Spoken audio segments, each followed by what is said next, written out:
Hello and welcome to the North Coast Journal Preview, where we take a look at the stories being covered in this week's edition of the North Coast Journal. I'm your host, Dave Frank, and I'm joined here today with Thad Greenson, news editor of North Coast Journal, and Jennifer Fumiko Cahill, arts and features editor. Welcome, guys. Hello. How you doing? Having us, David. Oh, doing well. These days, we're thankful that we've got clean air. I know I said that last week, but I checked yesterday and our air was really clean today. So it's a blessing. I think the fires are still going and we're still concerned about that, but at least we have clean air. It's very, very lucky to be on the coast right now. Yeah, we've gotten the kid out bike riding the last handful of days, which has been wonderful. Elevates the whole mood of the house. Absolutely. I hear it's wonderful from people who actually go outside. Yeah. Well, we should get out. People should get out. I think we need to.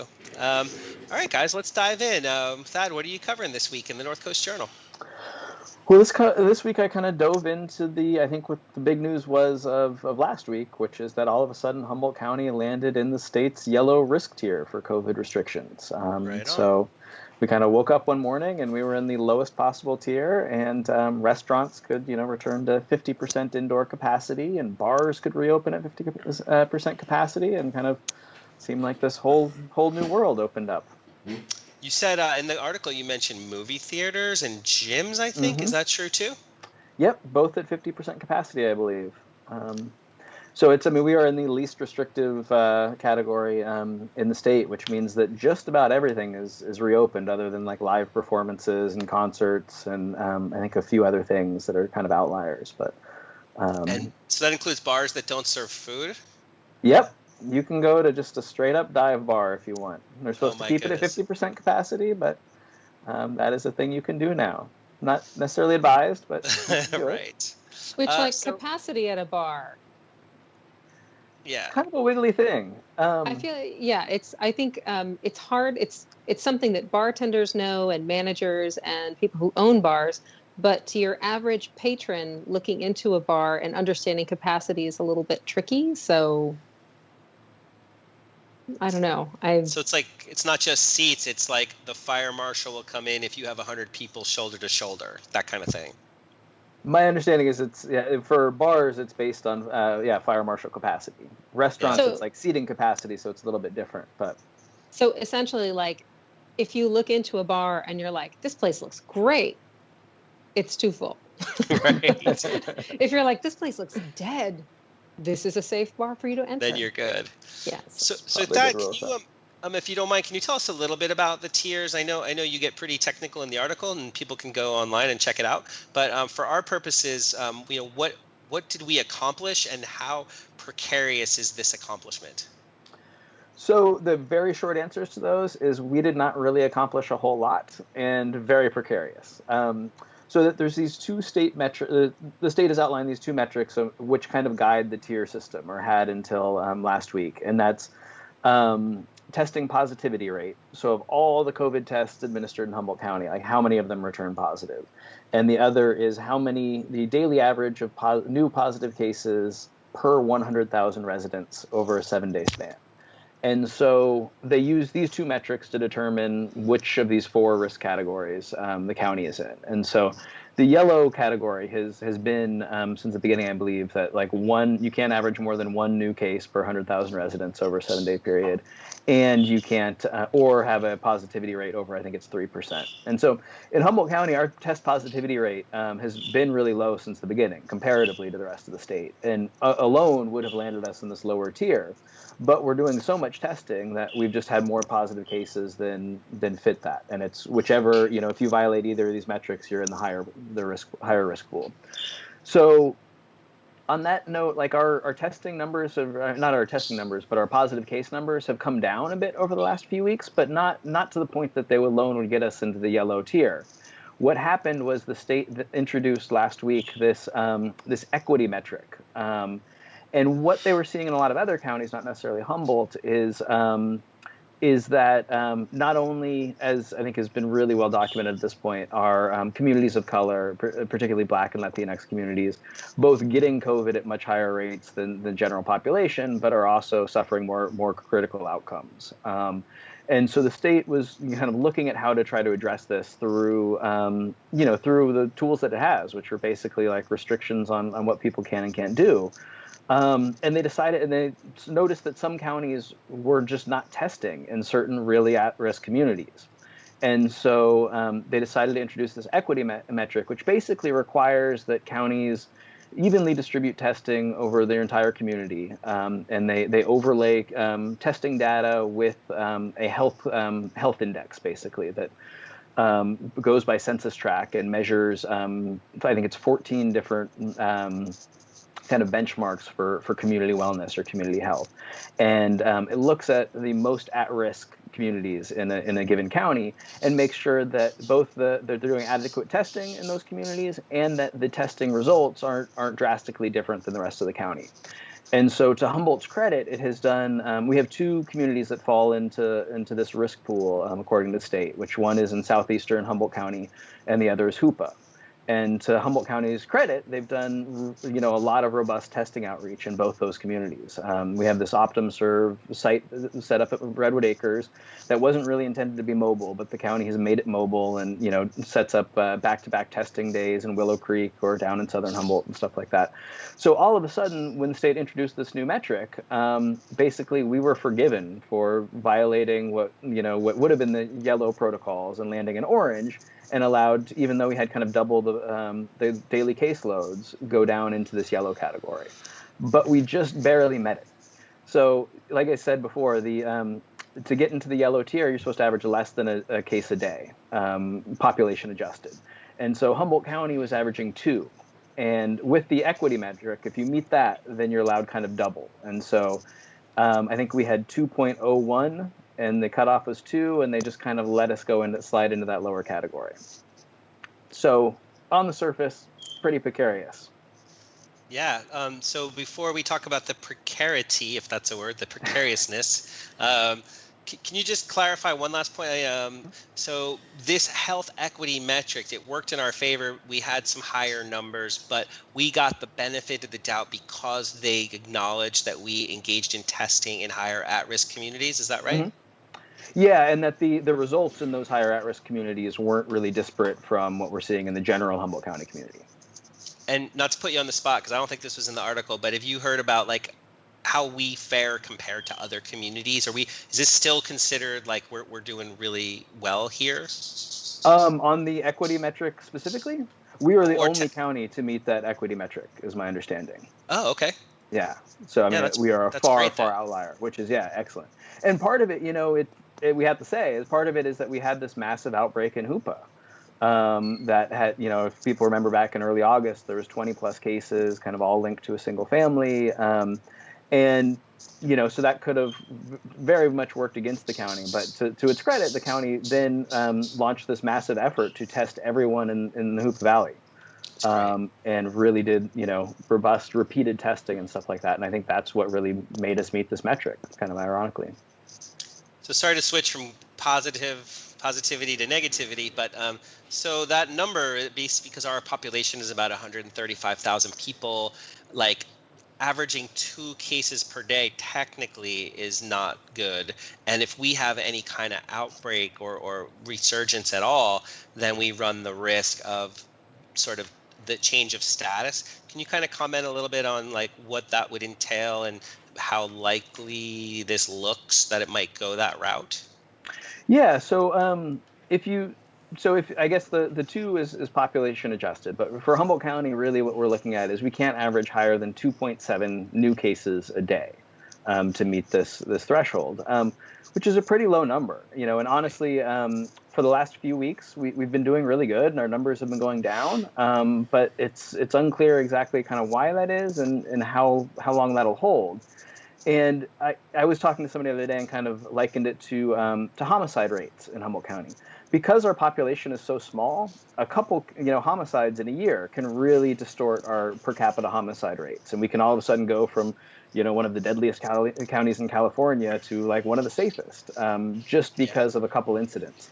And it's very much the same here. There's just really very little margin for error, and we're so close to that metric anyway. And then you think about things like, the county announced, I think it was last month, that they had traced 30 plus cases back to a single social gathering in southern Humboldt. Yep. And so you start to think of just how a singular event like that could really throw us well into the orange tier for weeks and weeks to come. So I think the message that Humboldt officials have been hitting with this is great, but we really need to be super diligent if we want to keep this this new framework and this new designation. And not to belabor this, but like they look at like previous data over a couple of prior weeks before they make the announcement. So changes are retroactive, sort of like not retroactive, but they're looking backwards and meaning that it could take a while to change your status. Right. So, I mean, I guess in that sense, our status is pretty safe for the coming couple weeks. The state data they look at a week at a time, and it lags 2 weeks behind what we're currently seeing in Humboldt County. So the latest update, which came yesterday, was looking at data from, I believe it was through October 3rd. And so, so we know, I mean, the Humboldt County reports out case numbers daily, so we know kind of that we've done pretty well the last couple of weeks. And so we probably have at least a couple weeks before anything changes with that yellow status.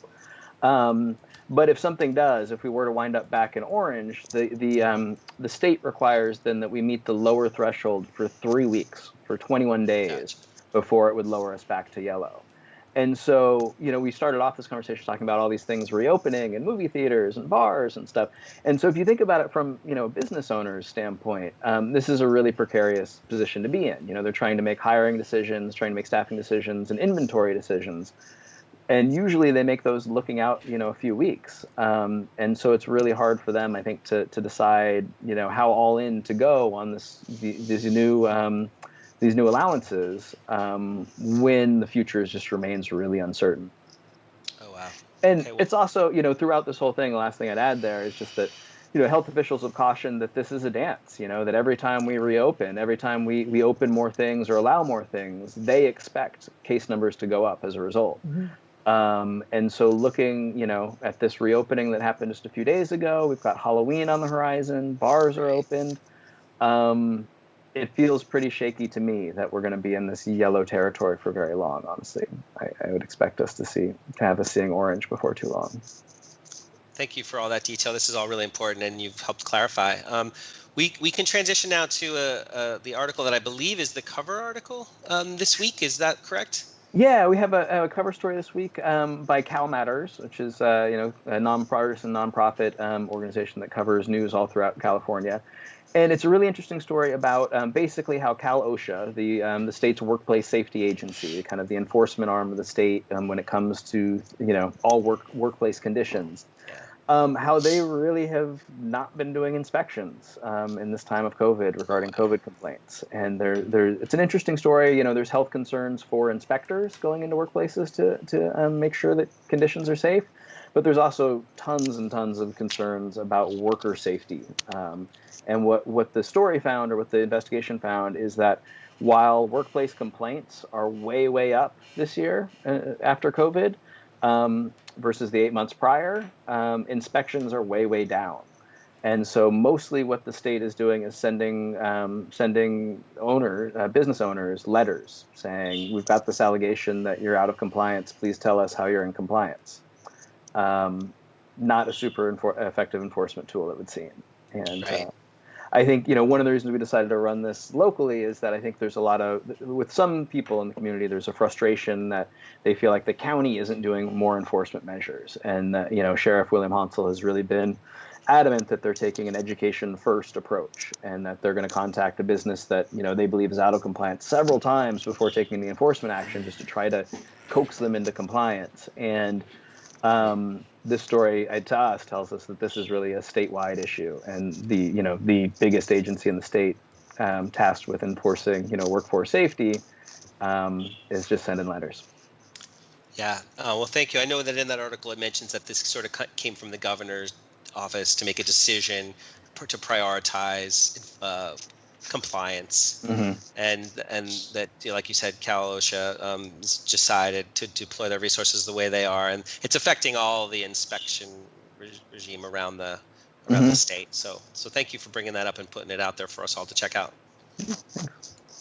How about you, Jennifer? Let's pivot to what's going on the arts and features beat this week. Well, actually, this week I had one of those stories where you start the story, you finish the story, and then the story changes on you. Oh my goodness. P.S. Apologies to everybody in production who had to wait for my late story.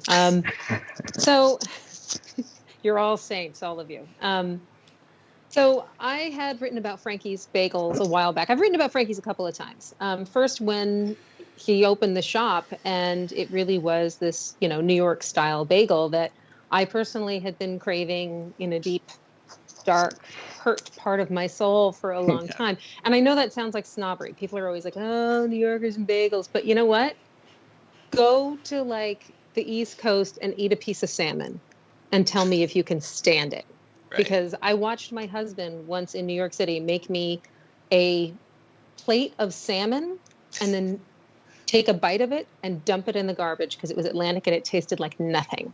Oh, no. And I was like, but then I came here and I understood why. It's like this with bagels. But, and no offense to Los Bagels, they're just not my bagel. Right. It's okay.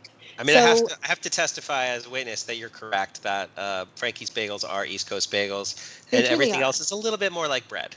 And so there is a cult following of Frankie's, and since the pandemic, Frankie has adapted in this really kind of amazing way, and that was the story that I started.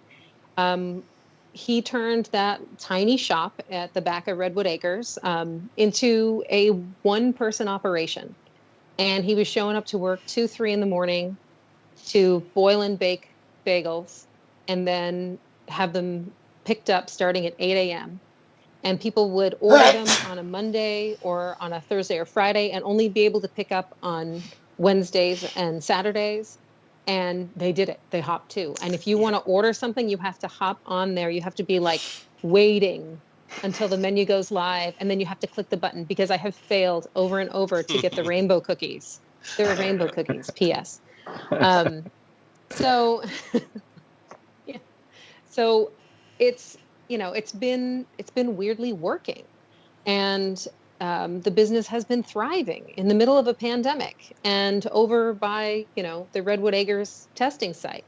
And in fact, working alone turns out to be safer because you don't have a bunch of employees, mingling households. And especially there's a lot of older clientele. And Frankie was telling me that there's one older gentleman who comes in and says, I risk my life once a week. It's the only outing out of the house, right? I risk my life once a week to come and get bagels. And it's been working, and it's kind of a success story and wonderful. So I wrote that story, and then, after having a conversation in which I said, isn't it sort of lonely working all by yourself and for 6 hours in the dark of morning? And Frankie was very upbeat and saying, I'm independent, it works, et cetera, et cetera. And I was like, so you just get up at, presumably 1 a.m. to get to work by 2. And then you work for 6 hours in solitude, sell all the bagels to the people who've ordered, go home, pick up some takeout, and then get your dog from the kennel, and then go pass out and do it again the next day. And he's like, yeah, it's fine. And then a couple days later, he sends me an email saying, I'm shutting it down. Oh, no. And my first thought, of course, was, did I ruin it? Did I do this? Right. Did I ask too many questions? My whole family's angry at me. My daughter is just scowling because her salt bagel is in danger. But in fact, Frankie had talked to a mentor over the weekend and really talked about, for one thing, this really difficult shoulder injury that he's been working with. And if you've ever done any industrial baking or honestly, even home bread making, you know that it is physical labor. And he's been nursing this rotator cuff injury for about a year. And so, when can you, if you're a one-person operation, how do you take time off? How do you take 4 months to recover from a shoulder injury or from a shoulder surgery? You really can't. And slowing down with COVID and, getting time and not having employees, not having accounts that all vanished when the restaurants closed. Right. Those things allowed him some time to reflect and some time to really look and see what he's got and what he's putting in, what he's getting out. And he decided that he's going to keep going through January when his lease ends, and he's going to sell the business. So if you in your heart have always wanted to own a bagel business, he thinks it's ideal for like a 1-man, 2-man operation, or, 1 person, 2 person, like maybe a couple. He thought like, well, people who can work together in a tight space and still get along. So what I'm saying, yeah, I don't know anybody. But I am ruled out of this possibility. But it's a viable business, and Frankie's walking away for kind of personal reasons and to some extent health reasons. But it's kind of amazing that it's a viable business with a real cult following. That is now for sale. So we'll see what happens with it. And his main thing is that it's really hard for him to walk away from the customers, because every week he sees the same people picking up bagels. And we talked a little bit about his personal life. He's been married, divorced. He transitioned gender to in the beginning of owning this business. And when we were talking, he kind of laughed and he was like, I said to myself when I, started transitioning, like, am I really going to do this while I'm opening a business? Like, is this the craziest thing? But, when is the right time for anything in your life, But the wonderful thing is that his customer base was really just supportive and awesome. And at the same time, he's providing this most basic, essential staff of life, right? This bread that is for a lot of them a taste of home and, and really solace. And so I'm going to be really sad to see Frankie step away from Frankie's, but I'm really hopeful that somebody else will step in. And so until January, I'm just going to be only eating bagels and I don't have time for other things. I'm just, oh no, we're just going to be eating. So if you call me, expect my mouth to be full when we're talking. With a chewy, delicious bagel. So good. That actually said, are you stocking up your freezer? And your answer was? Yes. Absolutely. And I will give you an important piece of life advice. Okay. You get the bagels. You decide which ones you're going to eat today. Set aside all the other bagels. Slice them. Oh. Don't put your finger in the middle. Slice them with your hand on top of it like this, please. Don't lose a thumb for a bagel. And then wrap each one in saran wrap. Put them inside a Ziploc a Ziploc bag. It's all bagels. And then throw them in the freezer. And then you can toast them, defrost them, etc. as you go, but you need to freeze them immediately. And do not freeze them whole, because if you've ever tried to slice a frozen bagel, right. Yeah, you're definitely losing fingers. And especially these, because they're thick on the outside anyway. The crust is really firm. So crusty. I know. And for those folks who don't know, who haven't had them and really want to try, I have to say the garlic salt bagel is literally a taste of New York. It's really that good. My daughter has gotten me hooked on the salt bagel. And because of the kosher salt that's on the outside, all the salt doesn't flake off of it. Like if you see the sad pretzel salt that flakes off by the time you get it home, what are we doing? Right. But I'm a fan of all of them. I'm an onion girl too. Do you ever do onion? Yeah, that's the classic. Actually, so good. Onion. Yeah, you have to eat them now. I try to eat healthy hippie butter, but in fact, like raw butter, like regular normal butter, it goes better with onion bagels, I think. Yeah, my daughter was eating a salt bagel on the couch, and I was like, "Don't you want some butter on that or some cream cheese?" And she said, "No, it's too pure." Yeah, it's that good. Well, thank you for this bittersweet news. Like everyone's got a really great now recommendation where to go for bagels through January, but then, fingers crossed that goes on beyond that. Mm-hmm. Well, right on, guys. That's just about going to do it for us this week. North Coast Journal is on newsstands now and available online. Pick up a copy. Go find them online. Stay informed. Stay safe. Thad and Jennifer, thank you so much, and we'll see you guys again next week. See you next week. Bye, guys.